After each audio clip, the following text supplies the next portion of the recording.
Au moment où nous sommes en pleine vendange, je voulais faire un point sur l'exceptionnalité du millésime 2017. Exceptionnalité par rapport à la précocité, puisque dans toutes les régions, nous avons 15 jours, 3 semaines d'avance que nous avons eu depuis le printemps et que nous n'avons pas donc perdu. Exceptionnalité par l'annonce aujourd'hui des prévisions de récolte qui nous amène à la plus petite récolte, 37 millions d'hectos, contre une moyenne quinquennale de 45 millions d'hectos. Très faible récolte depuis le début donc, du siècle, depuis l'après-guerre, dû principalement à deux facteurs. Le gel du printemps que nous avons eu dans notre pays, que sur la partie sud-ouest, Aquitaine, jusqu'aux Charentes, Val-de-Loire, Champagne, Alsace et une partie des départements de la bordure méditerranéenne, et puis la sécheresse qui est en train d'impacter les vignobles. Cela doit nous amener de la réaction auprès du ministre de l'Agriculture, auquel j'ai demandé une rencontre immédiate.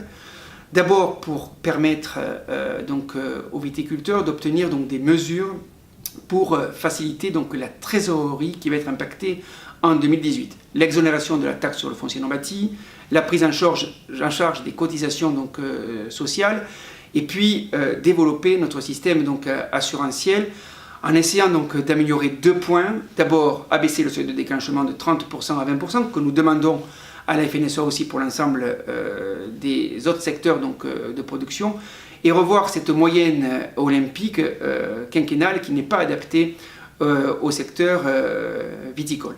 Et puis l'appel auprès du ministre aussi, c'est favoriser ces éléments de contractualisation avec les metteurs à marché, avec la grande distribution. Au moment où s'ouvrent les états généraux de l'alimentation, le secteur viticole doit être aussi allant pour permettre de favoriser cette contractualisation, aller chercher du prix, limiter les importations qui ont déstabilisé notamment un certain nombre de productions du Languedoc-Roussillon ou de la région Occitanie, et permettre plus de transparence vis-à-vis du consommateur avec les acteurs de la grande distribution, puisqu'on a vu qu'il y avait eu de la tromperie sur la mise en place de rayons de bibes espagnols qui est porté une origine France.